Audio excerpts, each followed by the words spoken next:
मसी अखोई अमबु blame game की वन नतबा अखोइना ताजबदा सोफार कदाई बोबा चुम्बनो सब्जेक्ट टू कन्फर्मेशन हाइबता लैरिबा स्टेट की लैरिबा central paramilitary force state force मयाम सिंगसे अहुम दुगी मनुंगदा अमदी ngasi पाउदसु यावी खबरदसु यावी असम राइफलना रेस्क्यू तौरगा पुलप चटमिनखिबा अहुमसे अमदुदी पुलिसता सिनरी एन हाइतार अदु वरगदी हौजिक लैरिबा मणिपुर की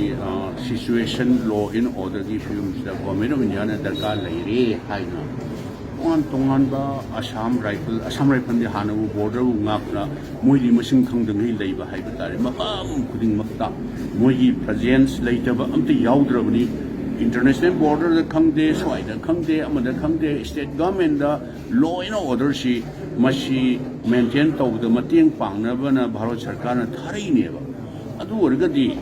मी अमबुना मोइना रेस्क्यू तौरगा चमिनगिबा अहुमदि मनुंगदा अꯩꯅ ꯇꯥꯖꯕꯗ ꯒꯥꯔꯤ ꯑꯃꯗ ꯃꯣꯏ ꯑꯍꯨꯝꯁꯤ ꯇꯣꯡꯉꯒ ꯆꯠꯃꯤꯟꯅꯕꯅꯤ ꯍꯥꯏ ꯑꯗꯨ ꯑꯣꯏꯔꯒꯗꯤ ꯍꯣꯏꯔꯕꯥꯎ ꯂꯩꯍꯧꯔꯤꯕ ꯑꯅꯤꯁꯦ ꯃꯈꯣꯏꯅ ꯀꯨꯀꯤꯒꯤ ꯏꯆꯤꯟ ꯏꯅꯥꯎꯁꯤꯡꯗ ꯈꯪꯗꯦ ꯑꯃꯗ ꯅꯣꯏ ꯃꯁꯤ ꯇꯧꯒꯅꯨ ꯁꯤꯅ ꯅꯣꯡꯃꯒꯤ ꯁꯥꯟꯇꯤ ꯍꯟꯖꯤꯜꯂꯛꯏꯕꯁꯤꯗꯩꯗ ꯍꯦꯟꯅ ꯗꯤꯁꯇꯔꯕ ꯇꯧꯕ ꯑꯣꯏꯅ ꯊꯣꯛꯑꯅꯤ ꯍꯦꯟꯅ ꯏꯁꯀꯦꯂꯦꯠ ꯇꯧꯔꯛꯇꯅ ꯅꯣꯏꯁꯤ ꯍꯥꯟꯅꯗꯒꯤ ꯆꯍꯤ ꯂꯤꯁꯤꯡ ꯀꯌꯥꯒꯤ ꯃꯃꯥꯡꯗꯒꯤ ꯂꯩꯃꯤꯟꯅꯔꯛꯏꯕ ꯅꯣꯏ नुसी चानना लेमिनरीबसे हेना गेप हेना लाखिना मीटिंग पॉइंट फाव लाक्तबगी फिल्म लाकनी नोई तौगनु न मोइना हाइबा तारगदी आइदि यामना अरुबा ओइरोय खल्ली ngरang ऑनरेबल सीएम ने आई सजेशन तौजबनी मसी कोई स्टेट गवर्नमेंट न सु होना बिरिबा स्टेट सिक्योरिटी न होना रिबा सिगी मथक्ता गवर्नमेंट ऑफ इंडिया दा particularly minister of home affairs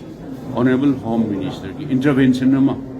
immediate intervention nama noi si togunu yaroi suda leiba leitaba si togunu noi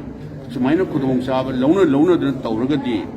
manipur gi laibak sidi yamna phibam chada wamda lakani noi togunu haiba targadi aidi tagani haina khalle